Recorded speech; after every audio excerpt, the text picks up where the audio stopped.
Bom dia, boa tarde, boa noite, boa madrugada para você corajoso que está assistindo de madrugada ou nos escutando. Muito obrigado, seja bem-vindo hoje ao quarto episódio do podcast Go Live. É o episódio que foi criado para tentar desmistificar as questões relacionadas à governança territorial. Essa é a ideia, né? Então a gente vai tentando. Temos um novo convidado hoje que vai nos ajudar a conseguir chegar nesse ponto de quebrar qualquer tipo de dificuldade, problema e dúvida que você tiver em relação à governança territorial.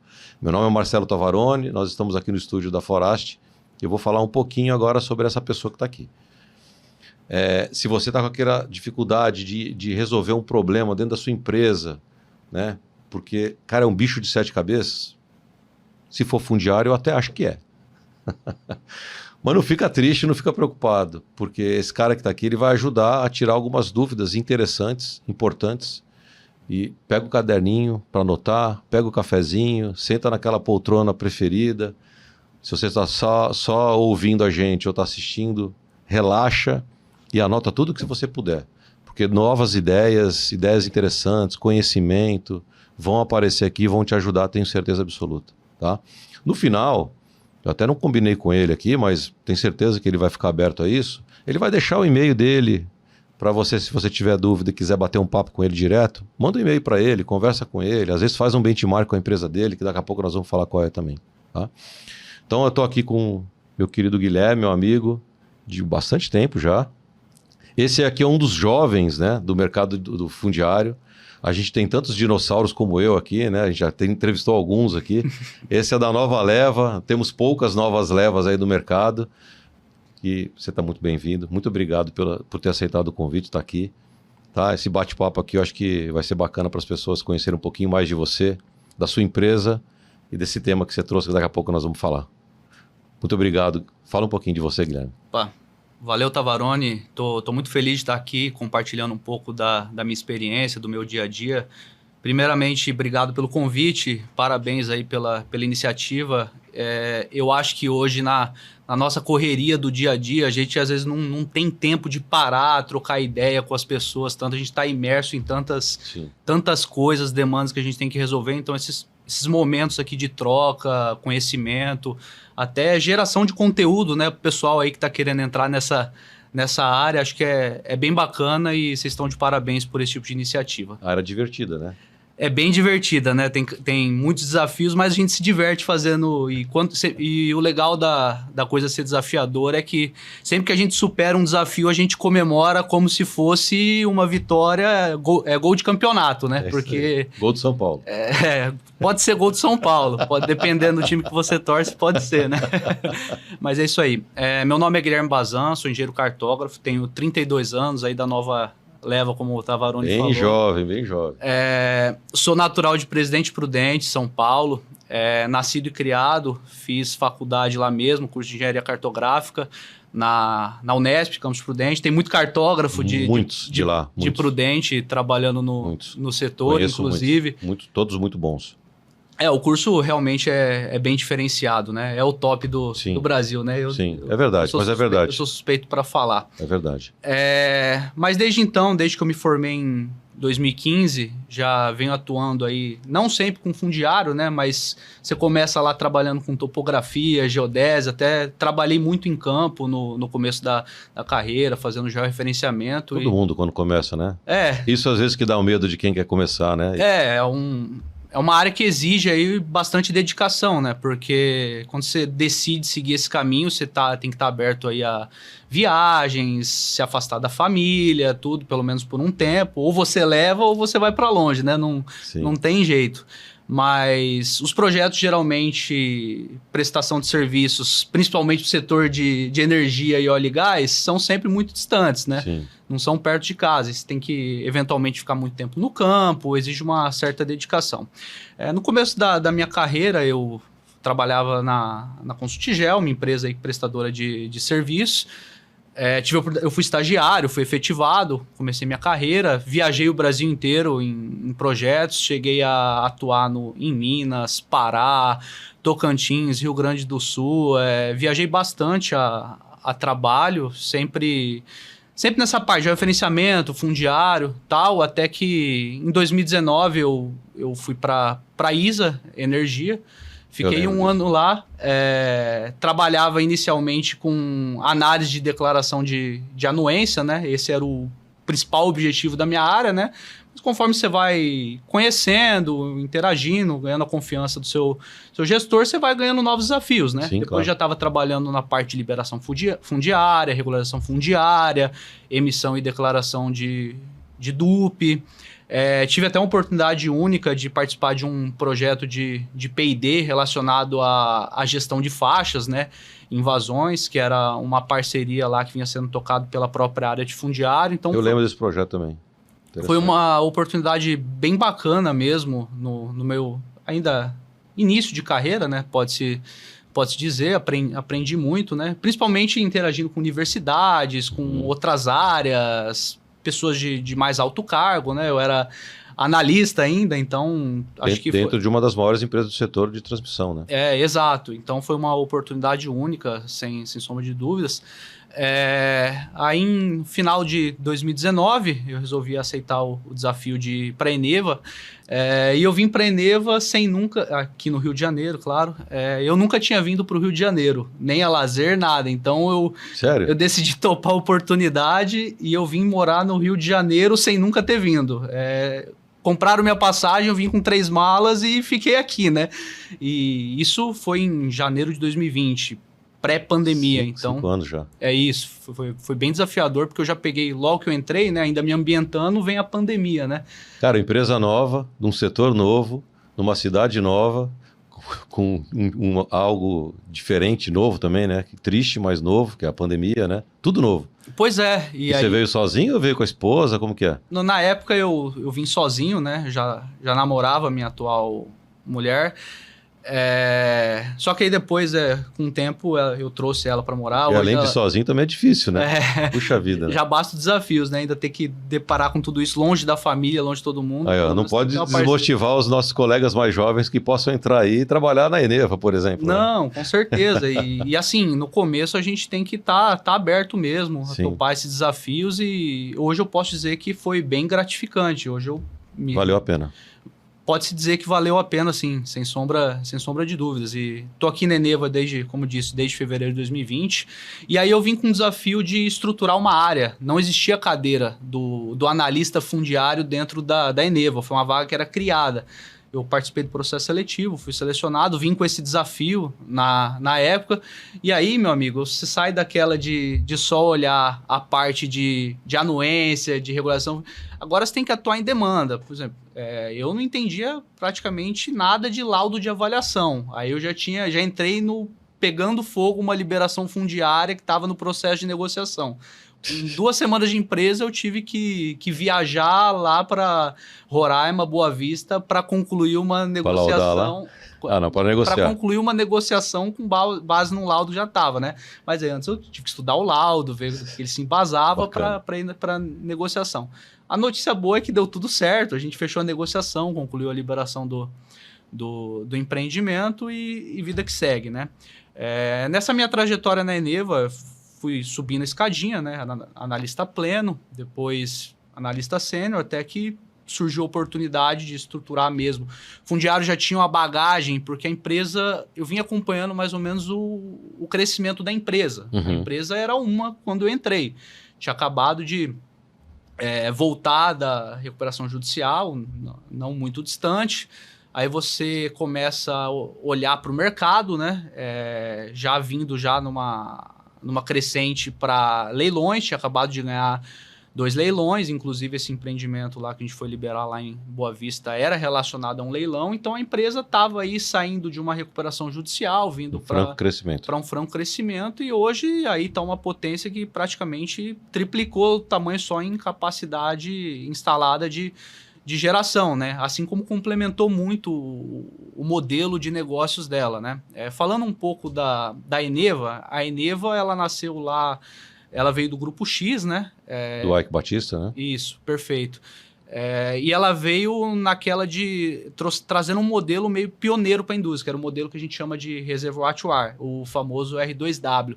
que consiste em você fazer uma geração de energia na boca do poço. Você Certo. tem a concessão junto à ANP dos campos, esses campos já foi feito todo um estudo, foi declarado que tem gás ali. Campo de gás, para deixar Isso. claro, a Eneva é gás, né? Não é petróleo. Campo de gás, isso. A gente é uma empresa hoje de gás, né? Mas a gente tem É também... de energia, né? A gente tem descobertas em alguns campos que também tem óleo, né? No onshore. Mas, Já isso a gente pode falar até mais... no próximo episódio. mais adiante.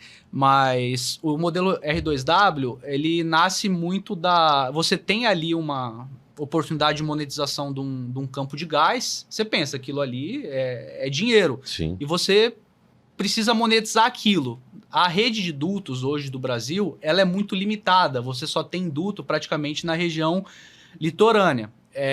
Então, você pegar aquele gás para dar um uso para finalidade industrial, ou seja lá qual que seja, você tem a dificuldade pro escoamento desse gás. Entendi. Então, nasce aí esse modelo que você coloca a usina em cima do campo e você tem várias linhas de transmissão passando, porque o sistema de transmissão do Brasil ele é bem robusto. Então, nasce o complexo Parnaíba em cima da concessão de gás ali, já com bastante gás declarado, e você coloca uma térmica do lado da linha de transmissão. Você faz um seccionamento ali, o complexo Parnaíba hoje está no mercado regulado de venda de energia, ele nasce nessa ideia. Você pega o gás ali, transforma em elétrico e escoa pela linha. E você monetizou Perfeito. o gás e ainda... Perfeito, está vendendo energia. Exato, é bem isso. Mas aí teve toda a questão da recuperação judicial, faltava gás e tal, até que a empresa se recuperou, se reestruturou, conseguiu, dentro de uma campanha exploratória muito agressiva, tinham muitas sondas operando ao mesmo tempo, conseguiu aí chegar num nível de gás bacana que já poderia possibilitar o crescimento. E aí veio as oportunidades de leilão e tudo mais, e começou a olhar mais também outras oportunidades de mercado. Nesse tempo aí que eu tenho já de Eneva, hoje estou ocupando a cadeira de coordenador fundiário, já faz 5 anos que eu tenho de companhia, a gente olhou aí cerca de 20 projetos para comprar ativos ou oportunidades de merger and acquisitions, os famosos Não só no gás, né? M&As, não só no Que a gás. mídia já falou de outras grandes empresas do setor elétrico, inclusive, né? Não só gás e energia, até porque a gente teve êxito dos dois lados. A gente adquiriu ativos de óleo e gás, bem como também ativos de energia. Então, se você for falar o que é a Eneva hoje, ela é uma empresa duplamente regulada. Você tem aí uma regulação junto à ANEEL, que é a parte de energia, e uma regulação junto à ANP, que é a parte de óleo e gás. Facinho de conviver com isso aí, né? Isso aí é um grande desafio aí para o setor regulatório, né? Porque ela tem que entender duas coisas mundos. E as coisas se complementam, né? Você tem que prestar os esclarecimentos para ambos os reguladores, e agora que a gente tem também o Hub Sergipe, que é lá em Aracaju, Barra dos Coqueiros, na verdade, a cidade exata, do lado de Aracaju, você tem ainda ANTAQ, porque a gente tem um terminal portuário lá, entendeu? Aí entra uma terceira regulação. A gente, inclusive, o Hub Sergipe veio de uma oportunidade de M&A. A gente olhou o ativo, vimos com bons olhos, colocamos um preço e a gente saudou vencedor. Falando um pouco dos ativos da Eneva, a gente, além do complexo Parnaíba, lá no Maranhão, a gente tem também dois ativos a carvão, né? Um fica em São Luís, que é a UTE Itaqui, a gente tem também a UTE P100, que fica lá no Ceará, em Ceará. Fica no Ceará, na cidade de São Gonçalo do Amarante. São Gonçalo do Amarante, Caucaia. Ali também tem um terminal portuário, que inclusive o nosso carvão é importado. Então o carvão vem pelo próprio terminal portuário ali de P100. Falando também de Mergers and Acquisitions, em 2021, a gente também estava olhando com muito bons olhos o mercado de renováveis. A gente tem um projeto de renováveis in-house e a gente adquiriu o Complexo Solar Futura. O Complexo Solar Futura, a gente pegou ele para terminar de construir, ele tem mais de 700 megas de capacidade instalada. São 5.000 hectares de área do parque, sendo 1.500 hectares de painel solar. Então, é de uma imensidão. Ele está em operação? Tá em operação, inclusive, eu não lembro, não me recordo o ano certo que entrou em operação, mas a gente pegou, concluiu a obra, entrou em operação e hoje a gente segue lá operando. Inclusive tem muitos desafios fundiários lá na região da Bahia, a gente teve que passar por muitas coisas que a gente já tinha mapeado desde a época da diligência, do M&A até a gente comprar. Coisas ainda que estão em andamento, tá? Imagina. Fundiário nunca é de um dia para o outro. Você pode se deparar com situações que são mais tranquilas, simples, você resolve ali questão de uma semana, que até as mais complexas vão exigir processos judiciais, que as coisas vão se arrastar por anos e você tem que ir monitorando, né? Perfeito. O que importa é realmente liberar a área e garantir que a gente consiga atingir os objetivos da empresa com uma área de fundiário de excelência, né? A gente não pode atrasar projeto e a gente tem que ter segurança jurídica nas liberações, né? Tem que fazer o serviço bem feito. Com certeza. Isso aí. E me fala um pouquinho, eu não sabia desse projeto do solar, né? Quando a gente fala do setor de óleo e gás, a gente fala do setor elétrico em si.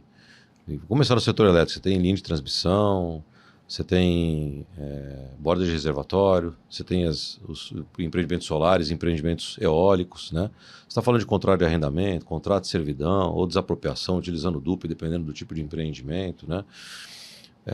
Quando você fala de gasoduto, o conhecimento que eu tinha, depois de conversar com você, eu comecei a conhecer um pouco mais, eu acho que isso aqui vai ser legal, que isso vai ajudar, para mim é servidão, né? Então, parecido com uma linha de transmissão. Você falou, não é bem assim, depende, né? Para mim não dependia, né? Mas você tem termoelétrica, né? Você tem coisas que a gente não está acostumado a escutar quando a gente está muito mais envolvido no setor elétrico mesmo, né? Eu queria que você falasse um pouquinho dessas diferenças, né? Porque são mercados que convergem em muitas coisas relacionadas à questão fundiária, né? Muitas coisas são parecidas, mas muitas coisas não são. Se você puder falar um pouquinho dessas diferenças, desse tipo de pepino que você tem, e pelo fato de ser uma empresa elétrica e de óleo e gás, isso faz com que você tenha que ter equipes diferentes dentro da Eneva, ou não? É o mesmo pessoal, tem que conhecer um pouquinho de tudo. Fala um pouquinho sobre isso, por favor. Tá, então eu vou começar falando hoje da estrutura da minha equipe, tá?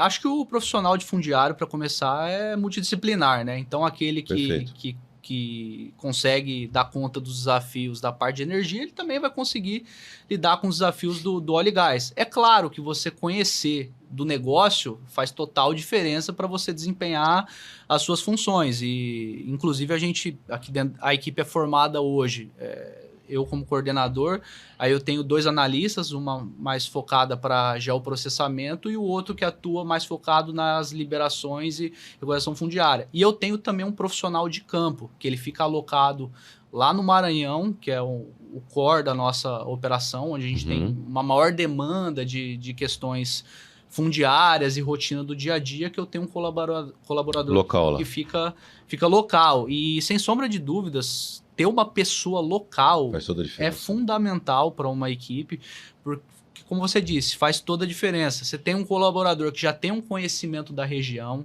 muitas vezes ele conhece as pessoas, que nem eu vou citar o exemplo do meu colaborador. Ele é nascido e criado ali na fazenda, entendeu? Então ele praticamente vizinho do complexo. Toda e qualquer infraestrutura que a gente construiu ali, ele conhece todo mundo. E se ele não conhece, ele vai conseguir chegar com facilidade na... Tem credibilidade, né? As pessoas confiam, né? Isso faz toda a diferença. Exato. E é uma coisa que a gente também tenta pregar quando a gente contrata, porque assim, não dá para sempre ter um colaborador disponível full time para você ali, onde você precisa. Até porque você pode não ter a mão de obra formada que você precisa, né? Exato. Isso também é um desafio. Então, quando você tem que pegar uma mão de obra qualificada, dependendo do seu desafio, você colocar lá, sempre avaliar, se tiver uma pessoa local que consiga topar esse desafio, com certeza vai ser melhor para o curso do seu negócio, porque a coisa vai fluir melhor. E se eventualmente você precisar de alguém, um trabalho muito grande, que você vai exigir uma coordenação, pode levar o coordenador de fora, mas procura pegar as pessoas, formar as pessoas locais, porque elas vão ter o conhecimento e a agilidade que você precisa para o seu trabalho. Tá. Em termos de equipe, mais ou menos é isso que a gente tem aqui na Eneva. Então, são 4 pessoas para dar conta do Brasil inteiro. É uma equipe bem enxuta e multidisciplinar. tá? E falando um pouco, a gente tem a responsabilidade de toda a liberação fundiária, qualquer ativo da Eneva, seja em operação, que a gente precisa aumentar a capacidade, precisa de mais área, ou seja pipeline de novos projetos, ou seja coisa de leilão, é a área de fundiária que conduz as aquisições e liberações da área. Uhum. Bom, quando você fala que o gasoduto aí, a servidão, você não está errado, até porque a DUP, que é o instrumento que é emitido pela ANP, e todo profissional sabe que a DUP é o início da liberação fundiária, né? Você não começa uma liberação fundiária sem ter esse instrumento na bolsa, sem ter instrumento, né? Que ajuda, né? É segurança jurídica para o empreendedor, bem como um mecanismo de pressão naquelas negociações mais difíceis, está com divergência de valor. Quero X, você quer pagar X menos alguma coisa, essa é a grande dificuldade, né? É o preço que vale, é o preço que o proprietário acha que vale e o preço que às vezes a gente também tem disponível em orçamento, né? Sempre pautado aí nas boas práticas de NBR, valor de laudo, tal. A gente pode liberar nessa modalidade de servidão, inclusive é o que a gente faz para a linha de transmissão, a gente não foge muito disso. Inclusive, se uma liberação de gasoduto tiver que seguir um curso judicial, até porque a gente emite DUP dos nossos gasodutos junto à ANP, a gente também faz para servidão. Só que na Eneva a gente tem uma metodologia um pouco diferente para trabalhar com liberação de gasodutos.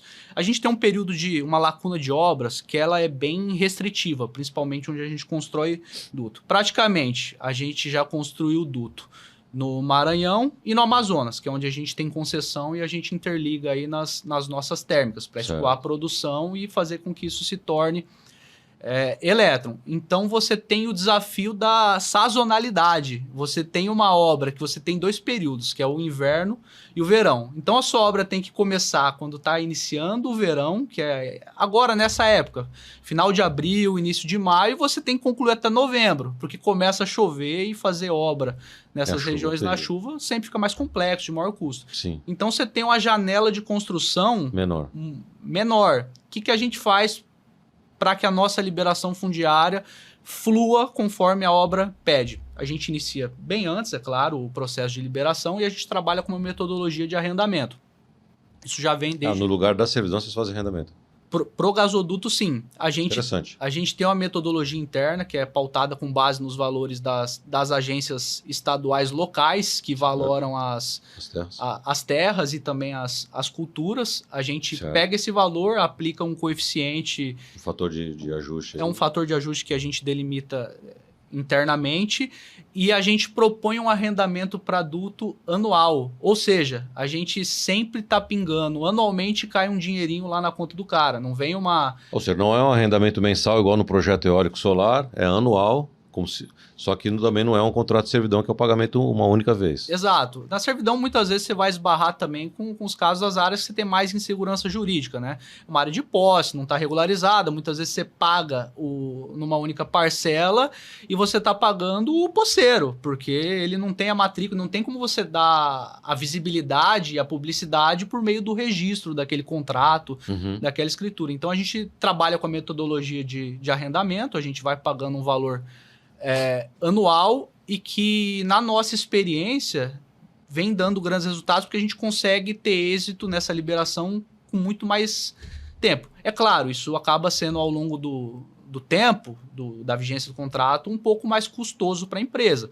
Mas a gente já tem todo esse racional construído, validado por meio dos procedimentos internos e que isso já é um consenso que atuar dessa forma acaba sendo... Funciona sendo benéfico para o desenvolver dos negócios, né? Você consegue fazer suas obras dentro do tempo, evitando, às vezes, até pleitos das empreiteiras, porque você consegue liberar as áreas quase que 100% antes da obra começar, você não tem nenhum tipo de parada, necessidade de pular a propriedade porque ela não está liberada. Então, na nossa experiência, isso tem sido bem... O que é muito comum numa liberação de linha, né?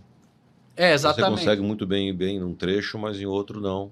Justamente pela configuração local, né? Às vezes você se depara com uma comunidade que é um pouco mais complexa, você se depara com loteamentos, que acaba dando quem não mais quer trabalho. aceitar, né, o valor da indenização, Exatamente. Ou não quer que passe a linha lá mesmo, né? Então, para adulto vem funcionando muito bem dessa forma e isso está procedimentado, validado em todas as instâncias internas de controle dentro da Eneva e é assim que a gente trabalha.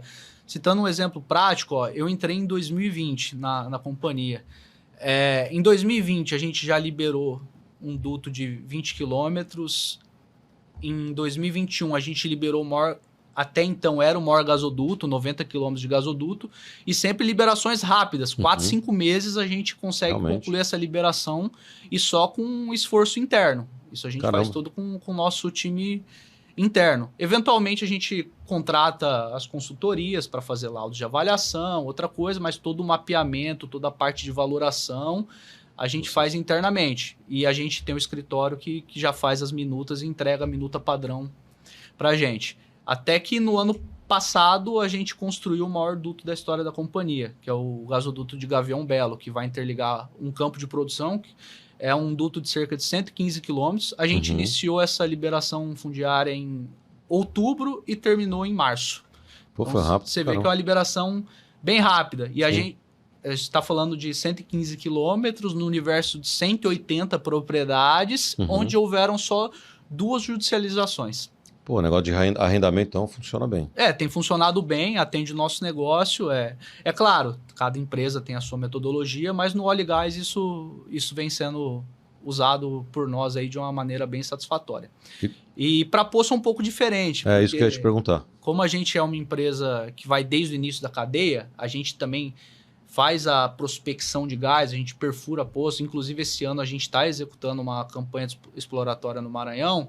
A gente trabalha de uma forma diferente. Os geólogos, que são as pessoas que entendem, definem a coordenada. A gente monta uma expedição, aí vai o pessoal que é o responsável da construção, junto com o time fundiário, avaliar esse ponto. Nessa visita, a gente avalia quais são as áreas ali que oferecem os desafios menos complexos em termos de construção. A gente busca também desviar de possíveis problemas ambientais, a gente já mapeia nascente, a gente mapeia cursos d'água para dar os distanciamentos corretos e eventualmente a alocação está no lugar perfeito, né? Aquela pastagem, tudo direitinho, que você constrói, não tem nenhum desafio ambiental ali no licenciamento, mas não também... tem indígena, não tem...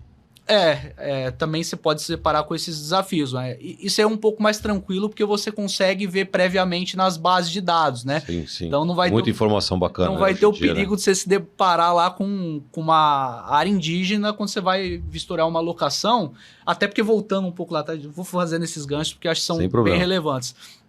A própria ANP, quando vai licitar uma área... Ela já faz o estudo prévio, né? Ela faz o estudo prévio e ela consulta o órgão ambiental regional que vai dar o aval. Você vê as áreas de concessão de exploração, elas têm vários recortezinhos, justamente desviando dessas áreas ambientais sensíveis. Então não vai ter perigo de um poço ou alguma coisa cair numa área arqueológico, indígena ou de quilombola, porque esse filtro já é feito lá de quando a ANP vai colocar isso em... A informação está aí, né? Saber usar. A gente hoje tem muitas bases aí que facilitam. Muitas vezes a gente, antes de sair para o campo, a gente já pega as bases do CIGEF, a gente pega a base de CAR, a gente pega todas essas bases públicas e a gente já consegue até, eventualmente, saber o número da matrícula. A gente só tem que ir fazer no campo a conferência final, né? Mas aí a gente vê as questões das condições de construção, dá a coordenada, aprova isso e a gente vai para liberação. Nesse primeiro contato, se a gente vê que a alocação vai ser ali mesmo, a gente já interage ali com quem esteja no local, com o proprietário, se possível. Muita gente mora fora, a gente pega um contato com funcionário, alguma coisa, para solicitar documentação, tal, se apresentar qual que é o projeto. Geralmente é visto com muito bons olhos, né? Porque se falar, vai ter uma receita, né? Um poço de gás natural, não só a receita do arrendamento, mas também a receita que você tem, que é a obrigação regulatória. Na porcentagem em cima da produção. Eventualmente, você faz um poço, o índice da indústria de acerto aí é cerca de 20% a 30%. A gente está lá em cima, a gente está próximo dos 30%. Então, o nosso índice de sucesso na prospecção de gás ele é muito alto em comparação com a indústria. Os geólogos são bons. Não, nosso time ele é muito bom mesmo. Uma galera bem diferenciada aí que entende do do negócio. Mas aí quando você fala de uma obrigação regulatória que a gente tem com esses postos, se esse posto se tornar produtor, a gente tem que pagar uma quantia que é mensal, vai depender da produção. É como se fosse um royalty. O nome regulatório correto é participação na produção. É igual o setor eólico, o setor solar também tem esse tipo de contrato. Isso, exatamente. Só que aqui é uma obrigação regulatória que eu tenho que prestar conta para a ANP. Ou seja, cada poço ele tem um medidor que ele vai medir a vazão de gás ali. Se ele produz, aquilo vai para um boletim que a gente reporta mensalmente para a ANP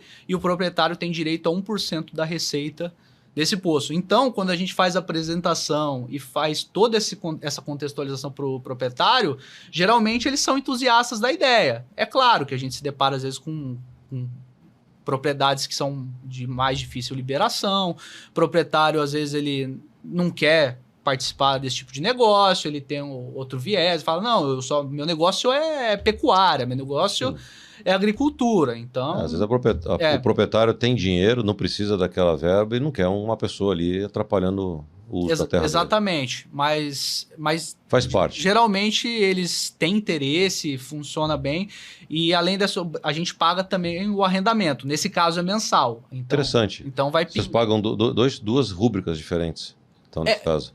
Nesse caso, sim, a gente paga a rúbrica do arrendamento mensal, que é para o uso da terra efetivo, né? E o outro é uma obrigação regulatória, né? Que a gente tem que cumprir. Então se o poço for de sucesso, o proprietário realmente ele pode ter uma receita considerável. Uma receita considerável.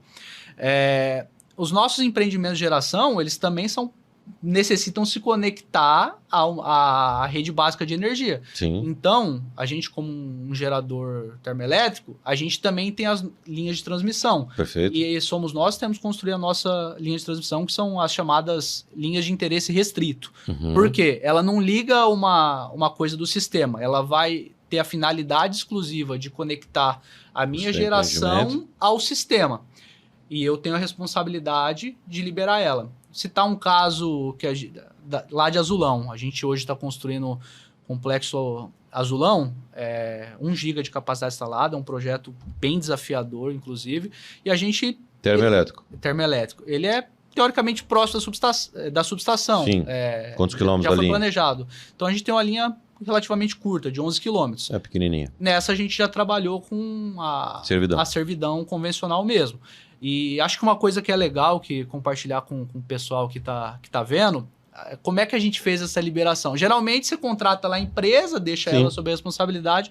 A gente resolveu trabalhar de uma outra forma. A gente fez o mapeamento inicial, construiu todos os laudos, as peças técnicas, tudo, montamos o book do projeto e quando a gente foi começar efetivamente as negociações, a gente contratou uma outra empresa no formato de HH.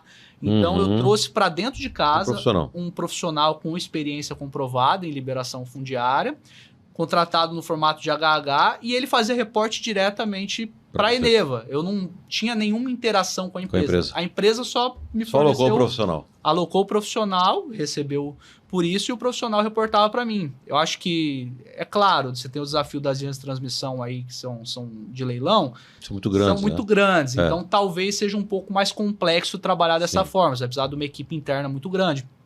Mas no nosso caso, que era uma linha pequena, 20 propriedades, trabalhar dessa forma foi muito mais rápida. Foi mais prático, dependendo da situação, pode ser até bom até para consultoria. Porque às vezes pegar uma linha tão pequena para uma consultoria pode não ser tão vantajoso, né? Não, com certeza. E pode ficar muito caro, né? Exatamente. Eu desalocar um profissional daqui para lá, né? Dependendo da distância. A gente, claro, a logística toda por nossa conta, né? A gente fez o formato HH com a logística reembolsada e a gente teve 100% de êxito. Essas negociações foram todas amigáveis. Então a gente pegou um profissional que é muito bom e ele reportando direto, não tinha um caminho, a gente conseguia direcionar para o caminho que a gente espera e com o prazo que a gente tinha que atender. Então, acho que isso é um insight legal para o pessoal que tiver que liberar linhas relativamente curtas. Essa modalidade funcionou muito bem para a gente. Anotem aí no caderninho aí. E das termoelétricas em si? Vocês compram a área? Como que então, Varia muito do projeto, tá? Geralmente, quando é projeto in-house, que a gente desenvolve ele greenfield, a gente tende a adquirir as áreas. Certo. A maioria, todos os nossos projetos térmicos hoje são em áreas próprias. Se não aqueles que já vieram da época do Grupo X, a gente tem 1 ou 2 ativos que não são imóveis próprios, são arrendamento, porque já era dessa forma, a gente tem que continuar honrando isso. Pelo período que foi contratado, né? Todos os nossos empreendimentos que a gente fez greenfield, a gente prefere adquirir a área. Isso é uma coisa bacana, principalmente para os leilões, né? Porque o leilão de energia de geração termoelétrica, ele segue as diretrizes da EPE. E a EPE, no manual, ela cita que você tem que ter área. Para você entrar no leilão, o projeto já tem que ter a garantia do uso da área. Aí você pode fazer isso. Do uso, não, você não precisa ser proprietário. Não precisa ser proprietário, exatamente. Você precisa ter a garantia do uso. É igual o projeto eólico solar, a mesma coisa. Segue a mesma linha. Você pode ser o dono, você pode arrendar, você pode ter um contrato de comodato, a modalidade do... O instrumento é à vontade, não existe nenhum tipo de restrição. A única restrição é que você precisa ter a área, a matrícula precisa estar já referenciada e o contrato precisa necessariamente estar averbado na matrícula, dando publicidade de aquela área, ter a relação com o empreendedor. E aqui é importante que precisa ser o CNPJ, tá? Então aqui o CNPJ é muito importante. Você não pode ter a área, não sei, vamos lá, a área está cedida, a Eneva tem vários CNPJs atrelados. Sim, claro. à hold, né? Isso é bem comum. Você abre as SPS, né? Que são sociedades de propósitos específicos. A área precisa estar com o link do CNPJ que está cadastrado no projeto. E no mesmo CNPJ também da licença ambiental. Que o da SPE. Isso, exatamente. Aquela entidade que for entrar no leilão precisa estar com a área e com a licença no nome dela. Entendi. Senão isso aí é inabilitação. Ou seja, é um trabalho grande que você tem que ser tem que ser feito previamente, que custa. Não, com certeza. E que você pode perder no leilão ainda, né? Assim, existem medidas mitigadoras para isso, né? Muitas empresas, inclusive a gente, às vezes a gente trabalha no formato de promessa de compra e venda. Isso também atende os critérios do leilão. Você faz uma promessa, você dá um sinal, já garante o preço e condiciona que se eu ganhar, a vitória no leilão. Só tem que ter o resguardo de que o manual também pede que a sua área tem a garantia de todo o PPA, né?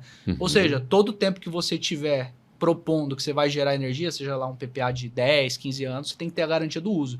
Então o instrumento tem que ter uma menção específica também de que você tem a promessa, se você for vitorioso, você vai fazer a aquisição plena daquela área ou você vai converter em alguma outra modalidade que cumpra todo o período do PPA. Bacana. Então, e bacana nessa época de leilão também, inclusive a gente estava passando por isso. Vai ter um leilão agora, não vai?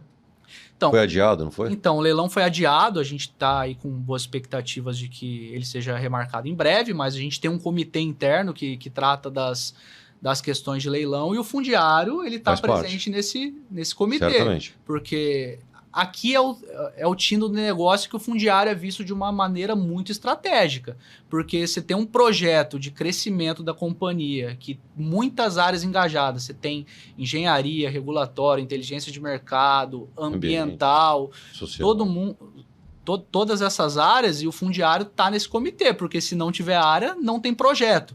E além de ter a área, você tem que ter a área atendendo os requisitos do leilão. Então você tem que realmente montar um plano de trabalho para você cobrir e não deixar nenhuma brecha, porque a responsabilidade é grande. A responsabilidade é muito alta. Mas é legal que você toma o protagonismo do negócio, né? Isso é interessante. Nessas horas aí o pessoal vê o fundiário como uma área... olhos, é uma área... Importante, do negócio extremamente importante e que até inviabiliza empreendimento. É legal escutar isso porque é muito comum nas empresas o fundiário não ter aquela visibilidade que ele deveria ter, né? Às vezes tem algumas outras vezes o fundiário está ligado no RH da empresa. Existem situações desse tipo no mercado, né? E você vê que aí a alta gestão ela não está vendo pelo menos naquele momento uma importância grande que o fundiário tem na empresa, né? Ainda mais quando o patrimônio imobiliário está atrelado muitas coisas relacionadas à questão fundiária, né? Você pode estar perdendo dinheiro ali ou deixando de ganhar dinheiro, né? Quando isso acontece. sabendo que é assim na Eneva é legal, né? Infelizmente ainda existem companhias que não dão esse protagonismo para a área do fundiário, mas eu me sinto realizado aqui porque qualquer decisão importante a gente sempre está incluído nos comitês, faz parte, né, das decisões, faz parte. Então é realmente gratificante você trabalhar numa companhia que valoriza o fundiário, que tem um protagonismo. Mas eu acho que é uma tendência que vem mudando muito também. Também acho. Não só essas questões, também até a questão de financiamento. Sim. Hoje em dia, se você não tiver uma área regularizada ali, fundiária bem resolvida, você não consegue financiamento do projeto. É feita uma due diligence muito extensa, que nem o projeto lá de Azulão, ele é financiado. E assim, é financiamento na casa aí do bilhão. Cara, 6, 7, 8 meses antes já começou uma due diligence intensa.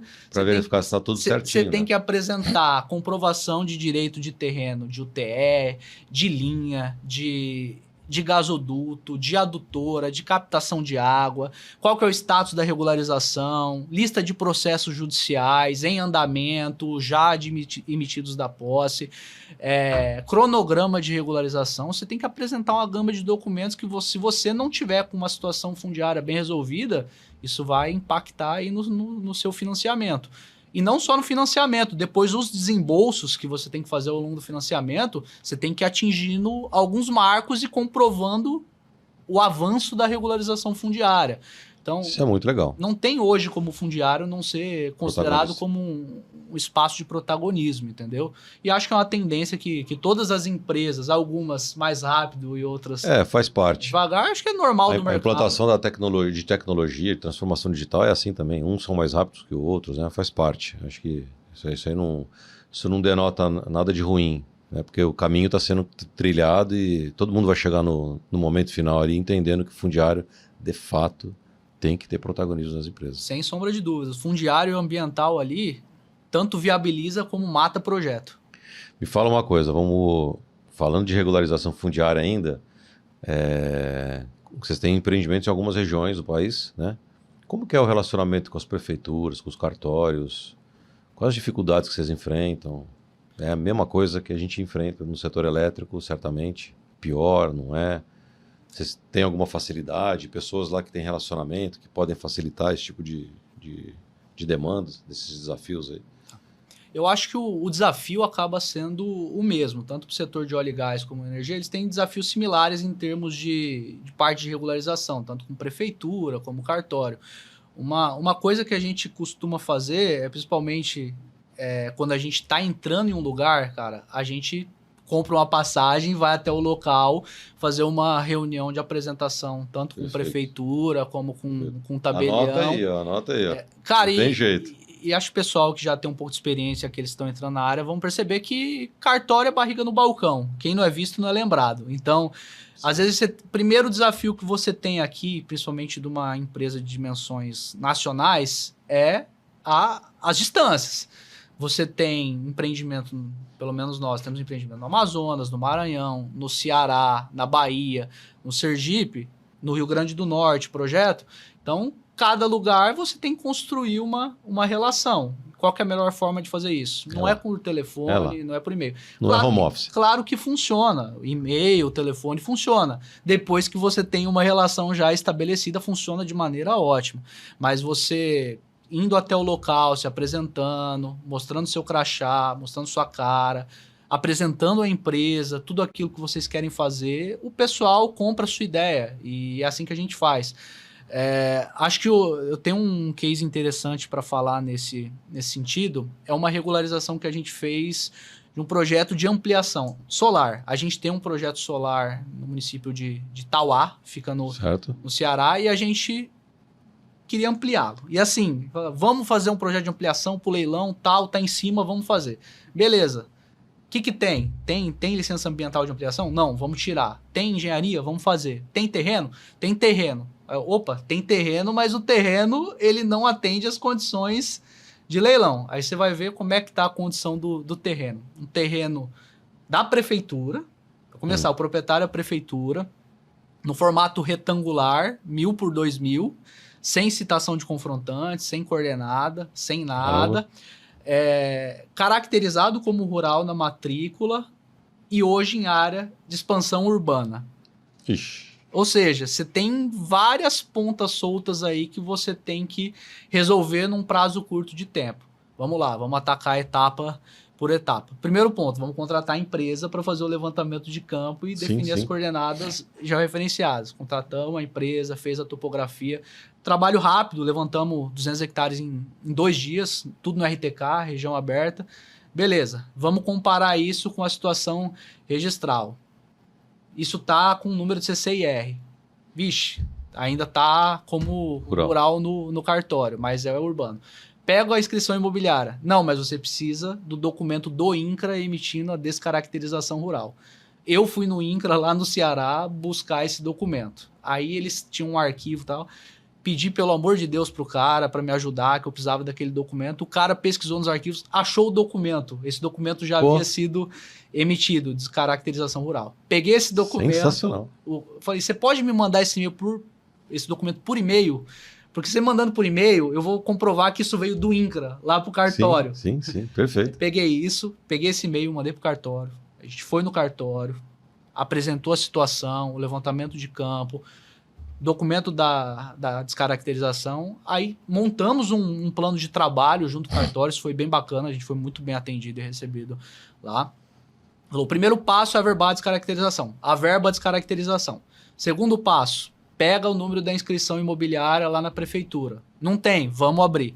Abre a inscrição imobiliária lá na prefeitura. Você já tinha descaracterizado, mas a prefeitura não tinha feito nada ainda. Abre a inscrição imobiliária. Para abrir a inscrição, imóvel urbano precisa ter uma testada mínima para algum logradouro. Aí você pega o mapa da prefeitura, vê qual que é o logradouro que bate ali, insere na sua planta, fazendo menção específica que o logradouro é aquele, que você tem que começar o memorial por ali. Toda aquela questão mais formal, né, de lei de registro público, você tem que levar. Identifica, faz as plantas conforme isso. Vamos pegar a anuência dos confrontantes. 25 confrontantes. Puxa! Pois é, vamos lá. Aí entra também o conhecimento local. A gente pediu para contratar, se eles tinham alguma pessoa local para indicar, que conhecesse bem da região. Para poder conversar com esses confrontantes, né? Contratamos um cara local para conversar com as pessoas. A gente participou também dessas discussões. Coletamos todas as anuências e aí a gente montou o processo redondinho, levou para o cartório. Aí beleza, tudo alinhado, tudo certinho. Agora eu sou usuário da área hoje, Eneva. Mas a área da prefeitura. Quem precisa assinar todas as peças, todas as questões como proprietário? A prefeita. Vamos lá, marca a reunião com a prefeita, a gente fez uma reunião com a prefeita, apresentou o projeto de expansão, falamos do que a gente precisava fazer no âmbito do leilão, compraram a nossa ideia, nos apoiaram tudo, até que finalmente a gente superou todas as etapas. Aí, cara, isso aí demorou um lapso aí de em torno de 6 meses entre contratar, fazer campo, cuidar dessas burocracias. Eu tive que ir 3 vezes até o local, fora já tinha um colaborador designado em tempo full lá para resolver os pepinos maiores. As coisas. A gente conseguiu fazer a retificação da área, a gente conseguiu habilitar o projeto no leilão em tempo hábil. Me envolvendo prefeitura ainda. Então, acho que esse é um case bacana que mostra toda a interface do profissional de fundiário. Sim. O profissional de fundiário, ele é um profissional institucional também. Sim. Porque você tem que, além de ter o domínio ali de como que tem que ser feito todo o processo de maneira técnica, você tem que também ter um tino para o relacionamento. Você tem que criar relações, fazer com que as pessoas comprem a sua ideia. E só vão comprar ideia se você tem conhecimento técnico de fato para você mostrar que você está fazendo correto, né? Quando você vai conversar com o tabelião, você tem que mostrar, a gente está seguindo assim, por esse caminho, porque a base é essa. E aí ele vai ver se você realmente está correto ou se ele tem um entendimento, ele vai discutir aquilo, né? E você tendo embasamento técnico para discutir, você consegue tocar as demandas. Uma curiosidade, quando você envolve uma prefeitura, o terreno é dela. Ela não poderia doar esse terreno para vocês? Não faz sentido, não precisa? Aí, como o terreno ainda é dela, você vai pagar um arrendamento para ela? Depende. Para ter empreendimento lá? Depende da modalidade do negócio que foi desenhado. Isso aí também era um contrato que vinha da época do Grupo X. Uhum. Tinha que sido desenhado lá, era uma sessão em caráter gratuito, porque a prefeitura tinha interesse de fazer um projeto solar.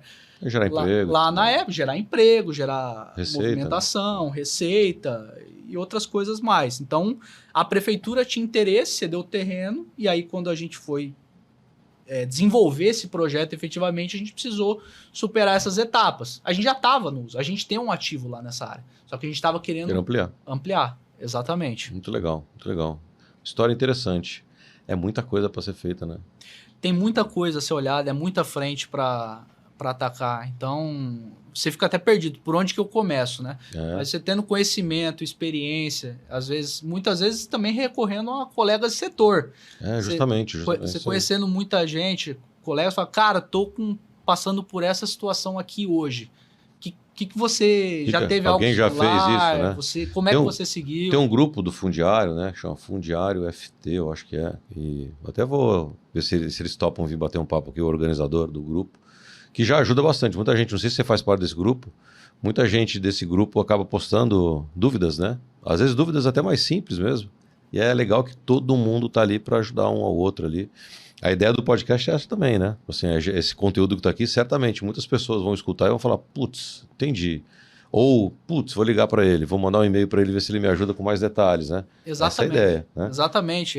E assim, a gente tem acho que a gente, como profissional de fundiário, já tem um tempo aí, a gente tem uma boa rede colaborativa. Sim. Então, você tem um amigo que você trabalhou junto, que ele está em outro setor, e ele pode estar até na mineração, ele está... Tem muita coisa parecida. E todo mundo se conhece, né? Já viveu isso, ele vai passar por isso, e aí troca ideia e a gente caminha junto sempre, né? Acho que essa é a grande ideia. Você ter essas redes, com certeza, apoia nos desafios. Esse network é importante mesmo.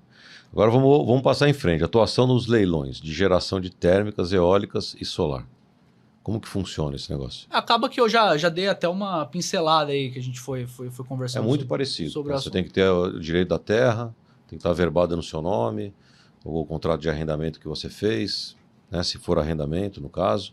Se for uma compra, uma aquisição, vai estar registrado no seu nome de toda forma. É isso. Você tem que se preparar para isso, preparar o projeto e apresentar tudo no leilão. Exatamente, é isso que a gente já conversou. Você precisa ter a área, ela precisa estar regularizada e ela precisa ter a relação do imóvel com o empreendedor. Você atendendo esses princípios aí, você vai conseguir habilitar pelo menos a parte. Tem uma parte específica do manual da empresa de pesquisa energética que dita todas as regras e instruções para o cadastro de empreendimento, seja eólico, seja solar, o TEC, a exigência é a mesma. É um capítulo que fala direito de usar e dispor do terreno. Uhum. Até para quem tiver maior curiosidade sobre o assunto ou já tiver algum tipo de desafio nesse sentido, baixa esse manual lá no site da EPE e você vai na parte de direito de usar e dispor do terreno. Vai falar exatamente isso que eu estou falando de uma maneira mais simplificada. Você precisa ter o imóvel já referenciado direitinho. E aí tem algumas ressalvas, mas a ressalva é sempre a última cartada, que se você não conseguir averbar o contrato, porque existe um caso, inclusive a gente já se deparou. Muitas vezes o cartório entende que o modelo de contratação que você adotou, o contrato, ele não tem amparo legal para registro, não tem entrada no fólio. E aí ele te dá uma devolutiva. Então o próprio manual da EPE também discorre sobre isso. Nos casos em que houver uma devolutiva formal do cartório, recusando-se a averbar o instrumento por conta de ausência de previsão legal, você pode registrar o contrato em RTD. Legal. Entendeu? Tem alguns insightzinhos aí, conforme você vai pegando a experiência. Tem que mandar mensagem para ele depois aí para tirar mais dúvida. Quase acabando aqui. Estamos entrando aqui num tema agora dos projetos M&A. Né? Tem projeto para entrar aí que você pode falar ou não? Cara, eu sei que vocês já tentaram comprar algumas grandes empresas do setor elétrico, né? Acabou não dando certo, mas vocês estão com caixa, né? Para querer comprar as grandonas aí. Internamente, a gente sempre está olhando boas oportunidades. A gente tem uma área de M&A que está sempre aí prospectando oportunidades e captando. Como diz o CFO da empresa, ele fala, a gente está sempre atento a boas oportunidades de mercado. Se tiver uma boa oportunidade, a gente vai querer olhar aquilo. Acho que trazendo isso um pouco mais para o fundiário, o que eu posso falar.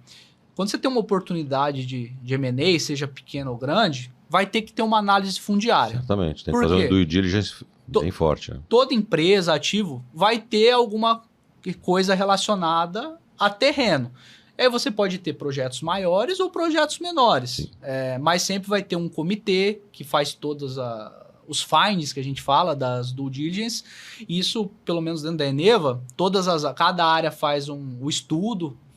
Geralmente nos projetos, isso aí, abre-se um VDR, né, que é um diretório virtual, onde quem está vendendo o projeto, ou quem está com um projeto disponível, lá, né? Coloca toda a documentação. Para todo mundo poder acessar, né? Geralmente vai ter um espaço lá, real estate, ou fundiário, depende como chamarem, e lá vai ter toda a informação fundiária do empreendimento. Aí nós, como área fundiária, vamos lá, analisamos tudo. Você tem um espaço também de perguntas e respostas, que você pode tirar dúvidas, aí o dono do projeto vai te responder o que é aquilo, aquela dúvida, ou você pode pedir informações adicionais, caso você entenda que aquilo não está satisfatório, e vai naquela troca de informações, né? No final, você vai fazer pelo menos a gente faz uma apresentação que contém um resumo, 1 ou 2 slides, do que a gente achou, né, em termos de tipo um diagnóstico mesmo. É um diagnóstico, né? Só que tem que ser uma coisa bem executiva, né? Porque isso vai ser apresentado na diretoria, eventualmente no conselho de administração, e você tem que passar a mensagem de forma clara. Mas você tem 5 a 10 minutos para falar. Ó, cara, isso aqui, ativo bom, tudo regularizado, analisei o TE, linha, gasoduto, achei isso aqui, a sensibilidade é essa, não tem nenhum no-go, mas temos que tomar cuidado com isso, isso e isso, aí você interessa por meio dos acordos que vão ser feitos, tá? E fundiário, a gente tá presente nisso, acho que em toda Quem faz da Eneva são vocês, internamente mesmo. Não é... não são terceirizados. Muitas empresas também têm um fundiário dentro da área de novos negócios, só para olhar esse tipo de coisa. Muitas. Não, aqui dentro da Eneva... É a mesma equipe. É o fundiário que atende todas as áreas, inclusive a área de novos negócios. E desde 2020 a gente olhou mais de 20 projetos. Além do dia a dia, né? Tem alguns aí, mas aí Vamos fazer mais. Mas tudo posso bem. entrar em muitos detalhes. E entrando no último tema, a relação que o fundiário tem com as outras áreas, né?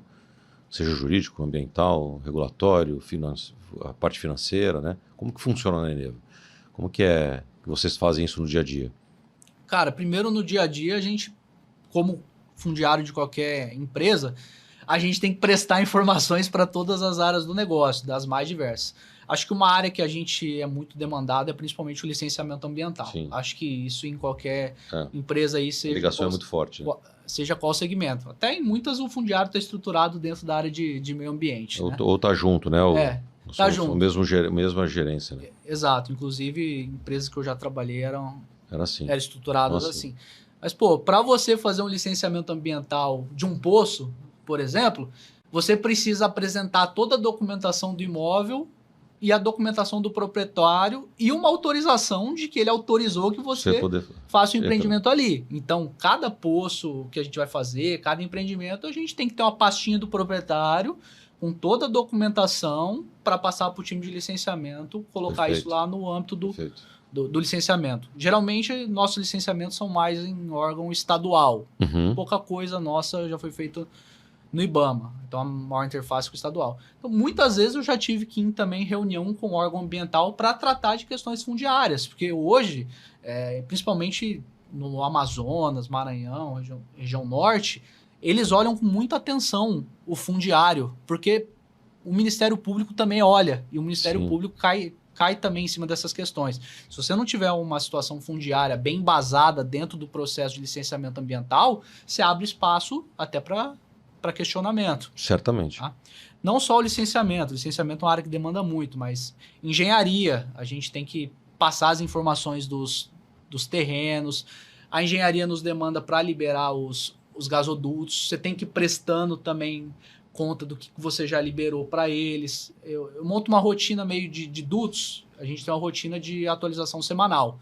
Toda sexta-feira a gente manda o compilado do que a gente conseguiu liberar ao longo da semana, para atualizando. Então, na expectativa de que quando ele inicia a obra já esteja com, pelo menos pela frente planejada, a gente já tem uma boa bagagem aí para ele seguir com a obra sem que o fundiário atrase.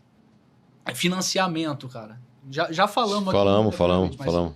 Não tem financiamento sem fundiário. Você tem que ter uma situação bem resolvida. Vão ter os relatórios de acompanhamento que você vai ter que prestar conta, os desembolsos. O regulatório, né? Com as agências de controle, né? Você tem que apoiar o regulatório com informações, né, para ele poder fazer os relatórios que precisam ser feitos, né, de controle. Não tem jeito. Sempre, você acabou de falar até o rapel, né? Todo empreendimento você tem que preencher o rapel. Jeito, mensalmente, quando você está tendo uma liberação de linha, UTE, você tem que mandar lá as informações. Aí eu recebo o e-mail para passar a atualização do rapel. Aí eu respondo com o andamento daquele mês. Pois é. Então, é muita coisa, né? Tem interface com tudo. E uma coisa também que é relevante se falar, como a gente não paga as coisas de indenização única, eu não pago e vou embora.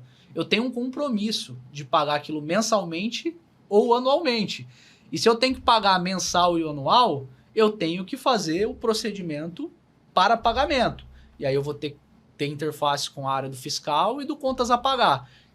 Eu tenho que criar o contrato. Contabilidade, tem tudo aí, né? Eu tenho que criar o pedido, o gestor tem que aprovar, tem que fazer toda a cadeia para pagar. Hoje a gente tem aí uma gama de cerca de 230 pagamentos mensais e 600 anuais. Então é muita Aí envolve coisa. IFRS 16, porque tem arrendamento. Cara, tem muita coisa a ser feita aí. Exatamente. Então esses cálculos são super complexos, cara. O arrendamento também incide imposto de renda na fonte. Então, o cálculo do valor bruto versus o líquido que o proprietário vai receber. Muitas vezes ele tem dúvidas, você tem que esclarecer. Você tem que entender um pouco da tabela de retenção do imposto de renda para passar para o proprietário.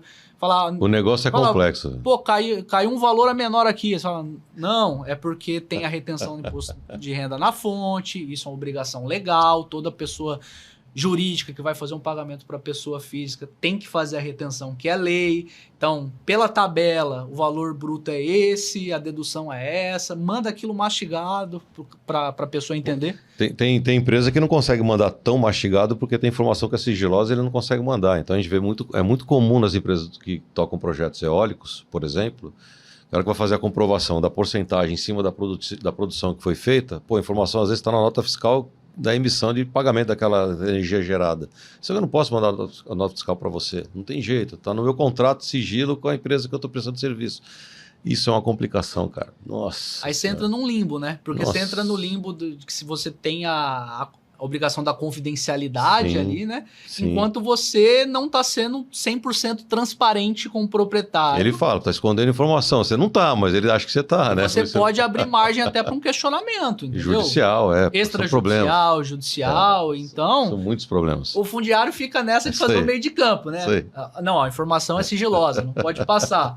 Não, mas eu tenho que ser transparente com o proprietário, porque é a minha cara que está aqui. Eu que vou lá tomar um café com ele. Mas você não pode dar essa informação para ele. Então, aí envolve o jurídico, aí entra o jurídico. E aí vai muito também da relação que você construiu com o proprietário, daquilo que você é. Sim, é verdade. A gente estando cara a cara com ele. É o presencial de novo, né? Tá lá. Presencial, e você explicando, e ele tendo confiança no que você ele fala. Ele vai acreditar, né? Ele vai acreditar, entendeu? Então, muito da relação que você constrói vai refletir no andamento da sua área, entendeu? Por isso que é importante aquela pessoa que está lá, não só se ela pudesse ser de lá, como você falou, mas, na verdade, se ela puder ter uma interlocução fácil, uma pessoa que sabe falar, sabe se relacionar, como você falou, é muito importante. Exatamente. Porque essa pessoa vai fazer toda a diferença, para bem ou para mal, né? Bom, ele é a sua cara ali. A pessoa que está ali na ponta é o empreendedor. Então, a mensagem que ele passar para o proprietário é a mensagem do empreendedor. Empresa. Então, o nosso front ali é a Eneva. Tem que ser muito ele bom. é Eneva, entendeu? Tem que ser muito bom. Assim como a gente, quando está numa reunião com uma prefeitura, quando está numa reunião com um tabelião, a gente é Eneva ali, entendeu? Então, a gente tem que entender tem que saber se relacionar. Tem que saber o que a gente precisa e precisa ter saber se relacionar. Ninguém vai sozinho para nenhum lugar. A gente chegou no fim e eu queria te pedir a gentileza de você, olhando na câmera aqui, passar algum recado para os ouvintes, para quem está nos assistindo aí. Alguma dica, alguma sugestão? Fica à vontade. Legal. Não, primeiro, de novo, parabenizar a iniciativa aí. Acho que realmente esse momento de troca foi muito relevante para mim também, trocar essa ideia. Sair um pouco do dia a dia ali, compartilhar conhecimento, aprender com você também. Então, obrigado pela oportunidade, parabéns pela iniciativa. E pro profissional aí que com certeza já tem gente aí que já tem muito mais tempo de mercado, já isso aqui que eu tô falando às vezes é o básico.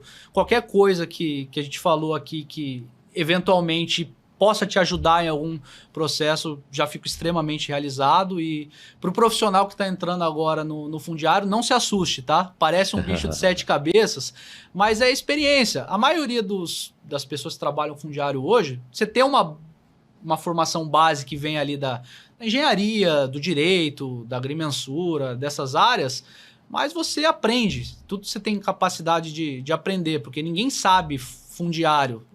Tirando o advogado, que já entende um pouco ali do direito imobiliário, você lê uma matrícula, lê algum documento desse, é experiência. Conforme você vai fazendo, você vai adquirindo mais experiência, vai pegando bagagem, você vai se tornando um profissional cada vez mais completo. Acho que é um nicho extremamente interessante de você entrar. Já no passado, ainda quando não trabalhava com isso, um cara me falou, cara, o futuro é o fundiário, se desenvolve nessa etapa. Eu nunca tinha imaginado que eu ia chegar nessa hora e lembrar dessa fala, mas realmente é isso. Então, depois eu passo aí os meus contatos, se você quiser eu já... Vai aparecer na tela que vai aparecer seu e-mail. Tá, Quem quiser mandar um e-mail para ele depois... Depois eu deixo só pegar o e-mail meus aí. Contatos, e-mail, LinkedIn, Guilherme Bazan. Quem quiser adicionar, trocar ideia de fundiário, eu estou inteiramente à disposição. Pô, eu só tenho a agradecer. Obrigado por você ter vindo, amigo, querido. Obrigado pelo compartilhar o conhecimento que você tem aqui com todo mundo. Tenho certeza que esse conteúdo, mais esse, né, que está sendo gerado aqui no podcast, vai ajudar muita gente. Né? E a possibilidade de você estar abrindo aqui das pessoas poderem falar com você, fazer benchmark lá na Eneva, né? Vai lá, visita a Eneva, vê como que a Eneva trabalha. Né? Eu acho que é legal. Obrigado. Com certeza, assim como a Eneva está de portas abertas para o meu amigo aqui, amigos de setor, colegas, quem tiver curiosidade, vamos marcar um café, vamos conversar. É isso aí. A gente está sempre aberto aí. Obrigado, querido. Valeu. Para vocês, um grande abraço e até o próximo episódio. Vai. Tchau, tchau.